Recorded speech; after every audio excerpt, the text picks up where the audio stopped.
Exato. sobre isso do gasto do Bitcoin em países.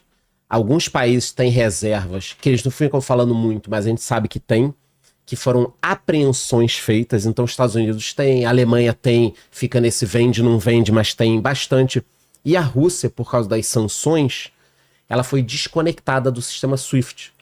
Então, ela não consegue entrar no pagamento mundial.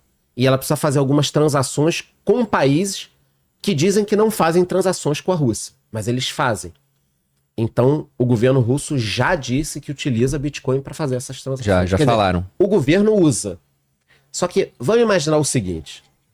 Cada um aqui é presidente ou ditador de um país. Tá. A gente está acumulando Bitcoin ainda, está comprando. Será que a gente vai contar ou vai esperar acumular tudo o que quer para depois contar? Claro. Então, eu acredito que vários países têm comprado Bitcoin, Provável. mas o cara fica na moita, porque, pô, deixa eu acumular 50 bilhões, aí depois eu conto. Principalmente ditaduras, né? Que não tem que dar Arábia transparência. Saudita, Emirados Árabes, Irã, todos os países provavelmente têm... Coreia do Norte. Coreia do Norte não compra, hackeia. É porque a gente vê a movimentação de Bitcoin, das baleias, né? Você consegue ver saindo de uma carteira para outra e não sabe quem é, mas provavelmente algumas baleias são governos. A gente só não sabe disso ainda. E aí, com o Trump criando essa reserva, talvez outros países abertamente comecem a fazer a mesma coisa. Mas a gente não sabe. Depois do dia 20 a gente vai descobrir. Tem muita gente animada achando que vai acontecer logo no começo do governo. É. Até porque a vocalização do Trump durante a campanha eleitoral pró-cripto, isso gerou resultado nas urnas. Porque nos Estados Unidos, o sistema não é o mesmo que o nosso. Não é simplesmente maioria simples. Ah, sim. Lá você tem a divisão por estados, você vota, né? O voto indireto, você elege delegados, né? E aí o estado onde você tem mais delegados, você leva aquele estado como um todo. A maioria dos estados americanos tem essa regra do winner takes all. Ou seja, o estado tem 50 delegados. Né? E aí a maioria virou republicana, o estado conta todo para os republicanos. 10 pessoas a mais votaram nos republicanos, você leva o estado inteiro. Por um você pode aí. levar o estado inteiro. E como lá você já tem estados onde... Califórnia, por exemplo, é sempre democrata nos últimos tempos. Texas sempre republicano. Então a decisão fica em alguns estados chaves, os chamados swing states. Então algumas pessoas a mais em estados chaves viram uma eleição. E aí quando você pega essa pauta de cripto, para algumas pessoas é uma pauta muito sensível. É igual quando você faz política pro pessoal da comunidade LGBT. Aquilo pode definir voto desse pessoal. Então, para cripto acontece a mesma coisa. Eu vi uma pesquisa feita pela Paradigm, lá nos Estados Unidos, uma boca de urna, mostrando que entre pessoas que não tinham Bitcoin, você não tinha uma discrepância muito grande de preferência entre a Kamala Harris ou o Trump. Agora, pro pessoal que tinha Bitcoin, o Trump havia 13 pontos de vantagem. Pô. Inclusive, isso pode virar uma tendência mundial. Talvez numa próxima eleição aqui no Brasil, a gente veja um candidato querendo ganhar apoio de um certo público no Brasil. Eu não sei quantas pessoas têm cripto no Brasil, vai ser uma pesquisa daqui a algum tempo, eu vou ter um dado mais apurado, mas digamos que sejam 10 milhões de pessoas. Podem ser 10 milhões de pessoas que votariam em branco, que não são muito ligadas em política, são mais libertárias, mas que mudam o voto porque tem um cara que é candidato a presidente e fala, não, eu sou a favor, por exemplo, da gente isentar Bitcoin de imposto de renda.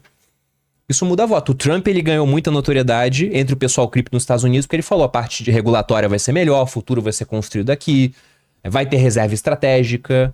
E aí, se, de fato, isso começar a se espalhar pelo mundo, para o pessoal que tem cripto, especialmente Bitcoin, seria muito interessante. Eu acho que tem um fenômeno que a gente já discutiu muitas vezes também, porque a gente fala de cripto há muitos anos, né?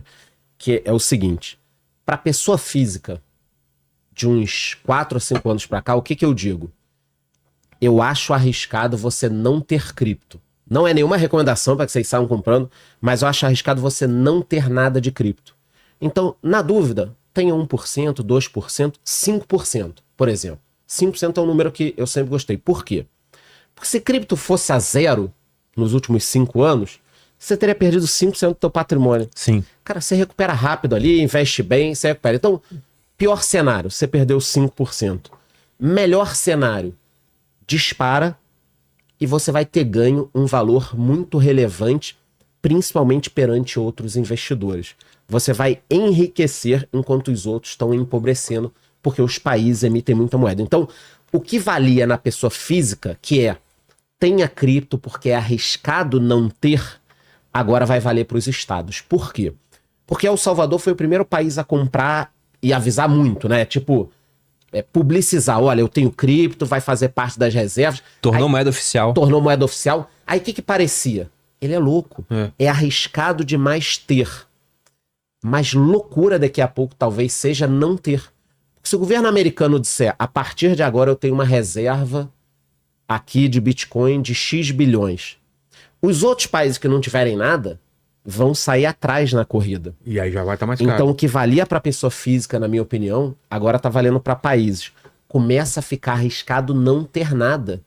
Se eu fosse de qualquer país, uma ditadura, eu já estaria comprando um pouco de cripto. Porque é arriscado não ter 1%, 2%, 5%. Você compra lá 3%, 4%. Se for a zero, você perdeu pouco. Mas se multiplicar por 10, que nem multiplicou de 2020 para cá, você tava fora. Você empobreceu perante quem tinha. E isso pode acontecer para os países. Cara, se o Trump declarar, assinar qualquer coisa, olha, a partir de agora, tudo que a gente recuperou da Silk Road, que foi uma apreensão, Sim. ou de outras coisas, a partir de agora isso é uma reserva. Não precisa nem comprar, só não vender. É uma lei, tá proibido vender pelos próximos 10 anos. Pô, Cara, é 10% no dia. É 10% no dia. Fora o problema que vai resolver, vai arrumar para outros países, que não tem nada. Entendeu? Então, esse Como é tá o o Brasil? cenário real. Brasil, Até onde eu sei, não tem deve nada. ter umas apreensões da Receita que pegam Mas aqui nada ali, muito uma relevante, travada, não mas aparece nada em relevante. ranking de países assim. Não... Alemanha, Estados Unidos, China, os países Coreia do nórdicos, Norte, Rússia. Suécia, Noruega. Eu não vi em ranking esses países. Não são Estados Unidos. Pelo menos que não são os mais relevantes. Mas talvez crie um outro problema. Para quem tem. Os governos se interessem em fiscalizar mais como forma de... Pô, já que eu preciso fazer uma reserva de cripto, onde é que eu vou pescar primeiro? Aonde eu tô vendo peixe ali de cima. Então, de repente, o governo vai fiscalizar mais esse mercado, não como forma de melhorar o ambiente, mas como forma de criar reserva ali.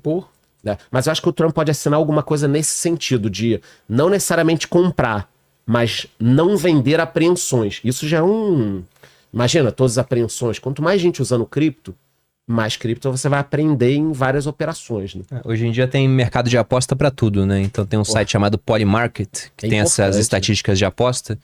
E aí é uma chance de mais ou menos 50%, segundo os apostadores, de que isso aconteça nos primeiros 100 dias de governo do Trump. Então é uma chance real, de fato, disso venha acontecer. Preciso comprar cripto, então. Pô, Vila, você não tem ainda. Não tem, me ajuda eu não aí. acredito. Eu acho que você é um dos maiores Sim, eu não faço detentores nem de cripto ideia de e não como fala. começar. Não, me ajuda. Não é. Não tenho. Sério mesmo, não tenho. Eu não sei sinto nem muito, como. cara. Me ajuda. Ou agora não é lamento, hora. eu só posso lamentar. Eu compraria. Ainda? Eu compraria. É mesmo? Eu compraria porque eu comprei, entendeu? É, então. Eu escutei há 2 anos atrás e eu não fiz isso. Agora quero ver se agora dá tempo ainda.